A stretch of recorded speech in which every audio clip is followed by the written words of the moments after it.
இந்த வீடியோவில் நம்ம reconciliation statement of cost accounting records with financial statements பார்க்கலாம்.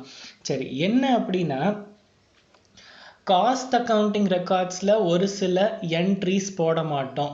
அதே மாதிரி ஃபினான்ஷியல் அக்கவுண்ட்ஸில் வந்து ஒரு சில என்ட்ரிஸ் வேறு மாதிரி இருக்கும். பட் காஸ்ட் அக்கவுண்டிங்கில் ஒரு ப்ராஃபிட் கண்டுபிடிப்போம், ஃபினான்ஷியல் அக்கவுண்டிங்கில் ஒரு ப்ராஃபிட் கண்டுபிடிப்போம். Towards the end we should reconcile. என்ன reconcile?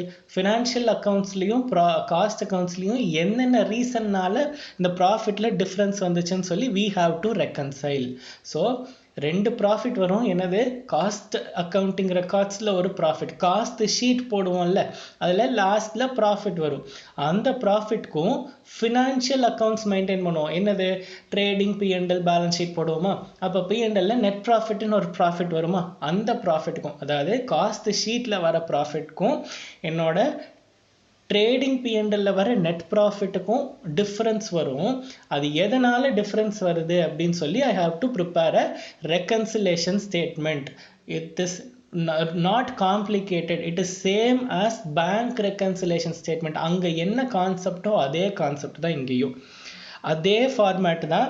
அங்கே வந்து bank balance as per cash book, bank balance as per passbook அப்படின்னு ரெண்டு இது போடுவோமா, மேலேயும் கீழேயும். அதே மாதிரி இங்கே நம்ம வெவ்வேறு ஃபார்மேட்லாம் படிக்க வேண்டாம், ஒரே ஃபார்மேட் வச்சுக்கலாம். Profit as per financial accounts ஆரம்பித்து profit as per cost அக்கௌண்ட்ஸில் முடிச்சுக்கிறோம்.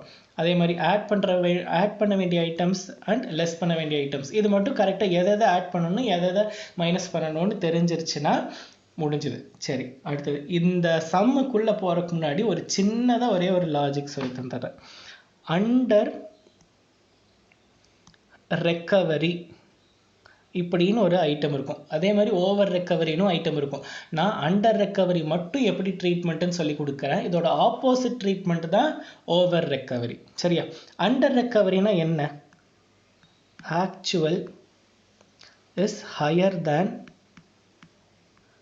Budgeted. Budgeted அப்போ கம்மியாக இருக்கும். பட்ஜெட்டட் எங்கே இருக்கும்? காஸ்ட்டில் இருக்கும். ஏன்னா காஸ்ட் ஸ்டேட்மெண்ட் எப்போ ப்ரிப்பேர் பண்ணுவோம்?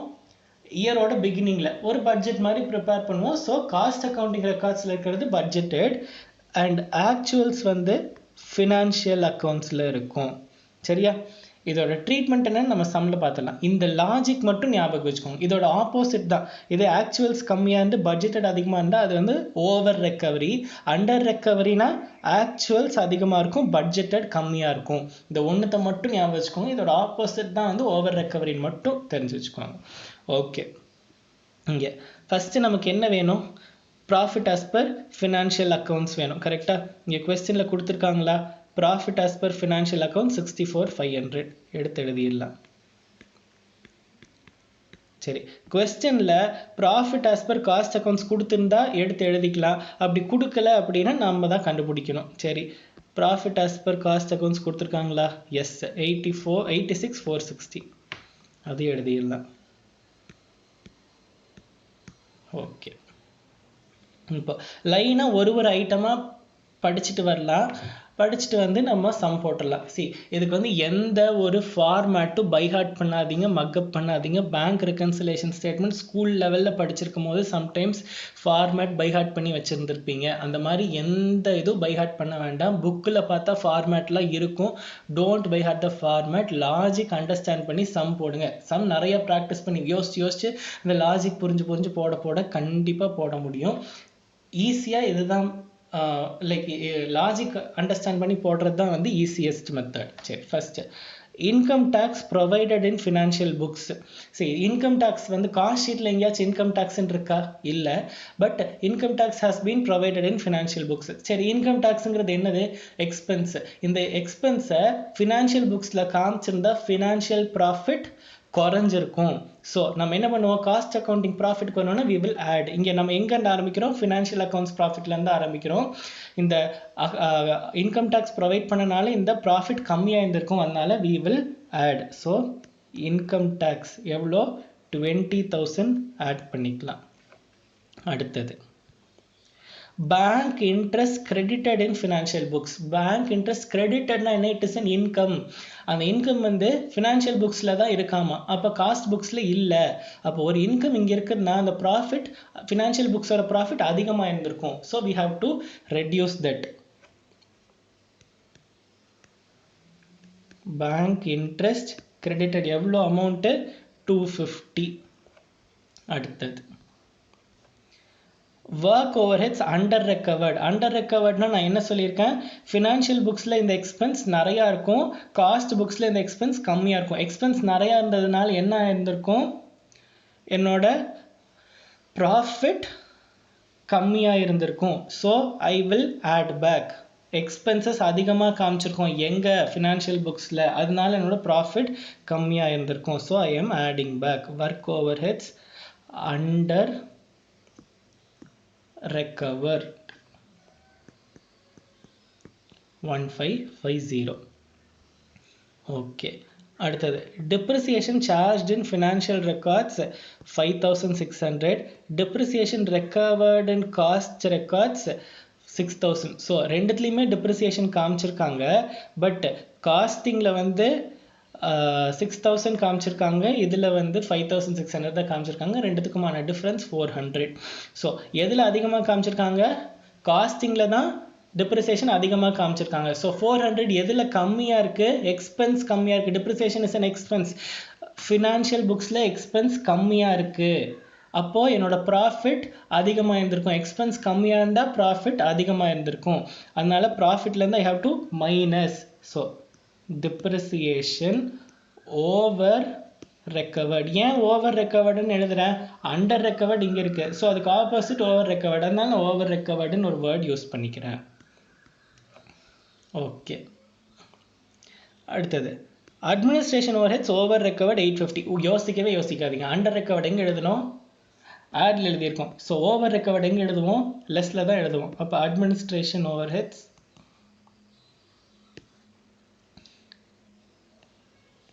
over recovered amount 850. அடுத்தது loss due to obsolescence charged in financial accounts 2800. financial accountsல ஒரு எக்ஸ்பென்ஸ் காமிச்சிருக்கோம், பட் காஸ்ட் அக்கௌண்ட்ஸில் காமிக்கல. ஸோ ஃபினான்ஷியல் அக்கௌண்ட்ஸில் ஒரு எக்ஸ்பென்ஸ் காமிச்சிருக்கோம்னா அங்கே ப்ராஃபிட் கம்மியாக இருந்திருக்கும். So we will add back. loss due to obsolescence எவ்வளோ? 2800. அடுத்தது interest on investment not included in cost accounts. interest on some investment is not included. interest on investmentனா என்னது? Invest பண்ணால் அதில் எனக்கு இன்ட்ரெஸ்ட் இன்கமாக வரும். ஸோ இது வந்து எங்கே இருக்குது? இந்த income is included in financial accounts but not there in cost accounts. அப்போ ஃபினான்ஷியல் அக்கௌண்ட்ஸோட ப்ராஃபிட் அதிகமாக இருந்திருக்கும். So I have to less. So interest on investment எவ்வளோ? 4000. சி லாஜிக் புரிஞ்சு கதை மாதிரி யோசிச்சு ஆட் பண்ணணுமா லெஸ் பண்ணணுமான்னு டிசைட் பண்ணிக்கோங்க. ஆட் லெஸ்ன்னு பை ஹார்ட் பண்ணிட்டு போகாதீங்க. அடுத்தது stores adjustment credit in financial accounts. Credit in financial அக்கௌண்ட்ஸ்னா இந்த மாதிரி பிஎன்எல் அக்கௌண்ட்டில் கிரெடிட் சைடில் இருக்கும். கிரெடிட்னா அது என்னது? இன்கம். ஸோ இங்கே இன்கமாக இருக்குது. அப்போ இன்கம் இருந்திருந்ததுன்னா என்ன இருந்திருக்கும்? ப்ராஃபிட் அதிகமாக இருந்திருக்கும். எங்கே? ஃபினான்ஷியல் அக்கௌண்ட்ஸில். அப்போது காஸ்ட் அக்கௌண்ட்ஸில் கம்மியாக இருந்திருக்கும். So we have to less it from financial accounts.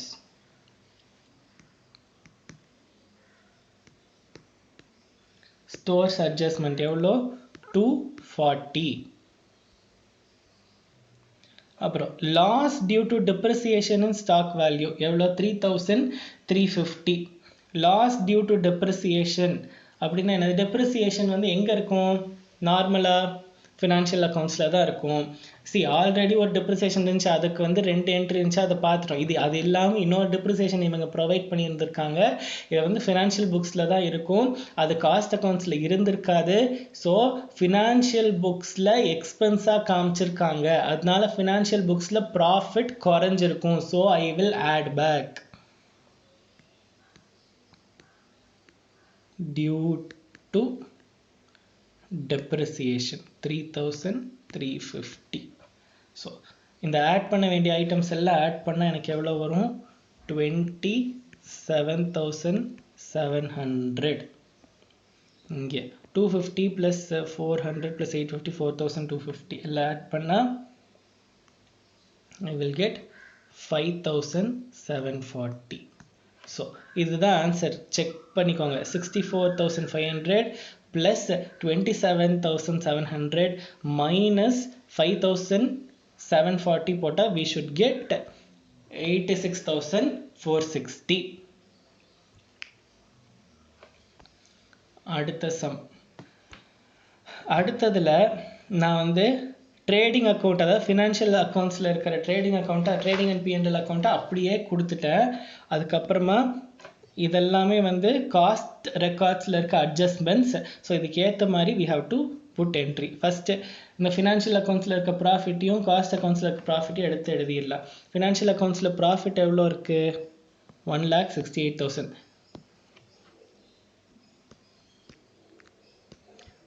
Cost accounting profit எவ்வளோ இருக்கு? 2,40,000.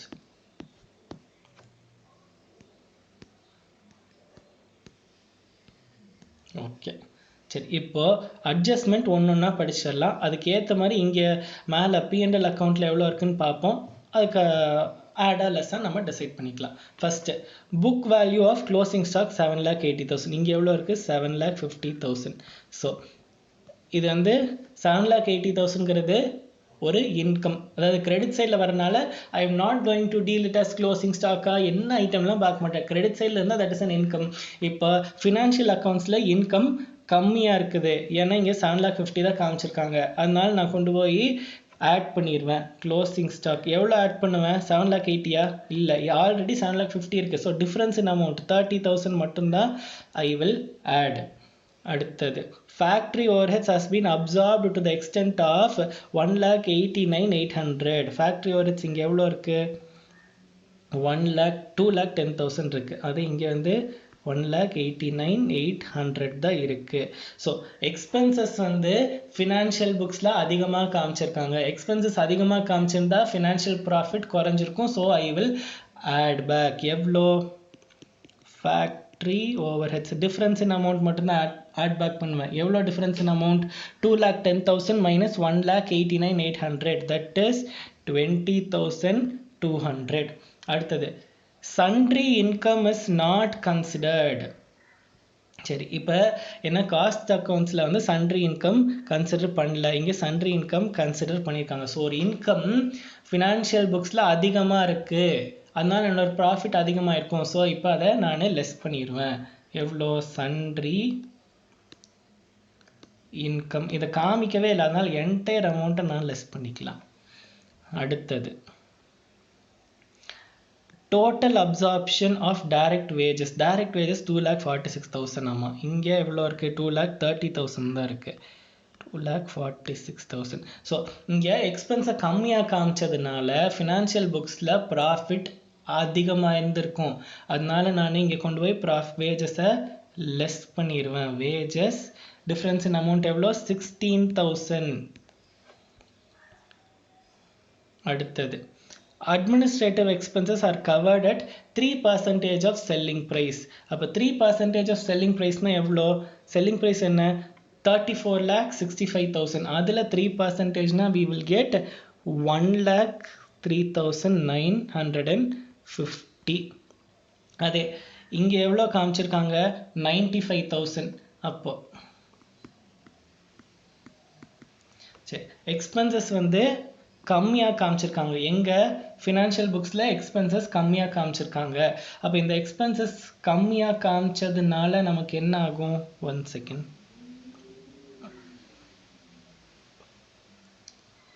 சாரி, செல்லிங் எக்ஸ்பென்சஸ் இது.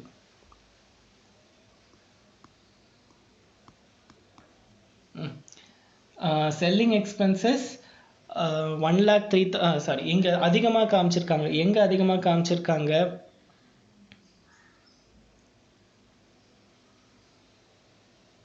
One check.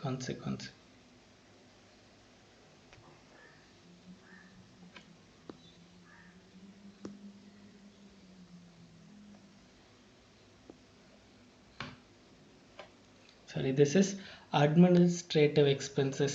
Yes, administrative expenses 1,03,950. இங்க administrative expenses 95,000. correct.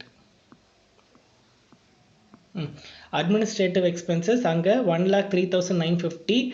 எங்க காஸ்டிங்ல 1,03,950. அதே வந்து ஃபினான்ஷியல்ல 95,000. ஸோ எக்ஸ்பென்சஸ் கம்மியா காமிச்சிருக்காங்க.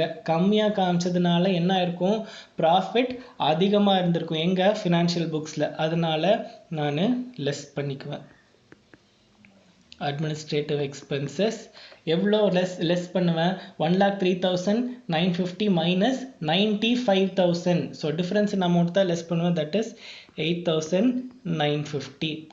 அடுத்தது selling price include 5% of selling expenses. selling expenses 5% na எவ்வளோ வரும், 1,73,250. that is 1,73,250. இப்போ இந்த expenses 2,25,000 எங்க காமிச்சிருக்காங்க, 2,25,000 சொல்லி ஃபினான்ஷியல் புக்ஸ்ல காமிச்சிருக்காங்க. ஸோ எக்ஸ்பென்சஸ் அதிகமாக காமிச்சிருக்காங்க. இதனால என்னோட financial profit would have gone down. அதனால I have to add back. difference in amount is 51,750.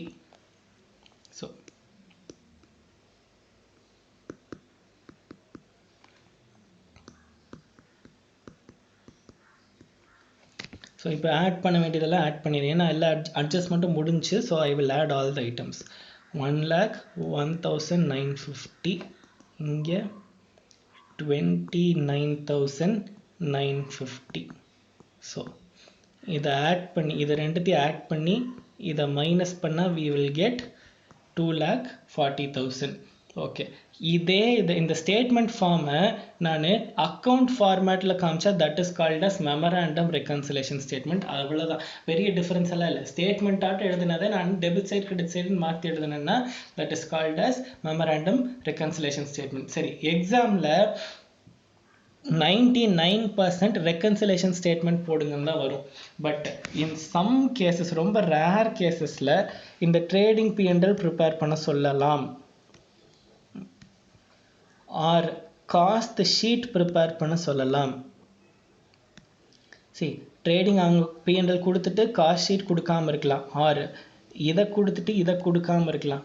R இந்த சம் மாதிரி டைரெக்டாக கேட்டுடலாம். இது ரெண்டுத்தில் ஏதாவது ஒன்று ப்ரிப்பேர் பண்ணிவிட்டு அதுக்கப்புறமா ரெக்கன்சிலேஷன் போடுங்கன்னு சொல்லுவாங்க. ஸோ ரெக்கன்சிலேஷன் 99% வெறும் ரெக்கன்சிலேஷன் தான் வரும். சம்டைம்ஸ் இது ரெண்டுத்தில் ஏதாச்சும் ஒன்று ப்ரிப்பேர் பண்ணிவிட்டு ரெக்கன்சிலேஷன் போடுங்கன்னு சொல்லுவாங்க.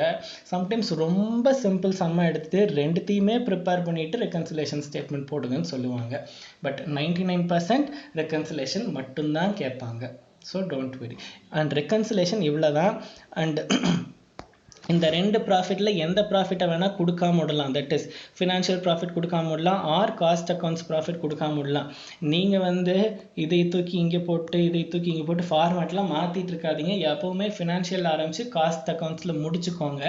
ஸோ தட் ஃபார்மேட் ஒரு வேளை மறந்து போச்சுனாலும் உங்களுக்கு ஏற்கனவே அண்டர் ரெக்கவரி ஆடு, ஓவர் ரெக்கவரி மைனஸுங்கிறதெல்லாம் உங்களுக்கு ஞாபகம் இருக்கும். So that will be easy. And reverse working பண்ணிக்கோங்க. சப்போஸ் இதை கொடுக்கல, இங்கே இருக்கிற காஸ்ட் அக்கௌண்ட்ஸ் ப்ராஃபிட் தான் கொடுத்து ஃபினான்ஷியல் அக்கௌண்ட்ஸ் ப்ராஃபிட் கண்டுபிடிக்க சொன்னாங்க அப்படின்னா ரிவர்ஸ் ஒர்க்கிங் பண்ணிட்டு போய்க்கோங்க. That will be more easier to approach in the exam.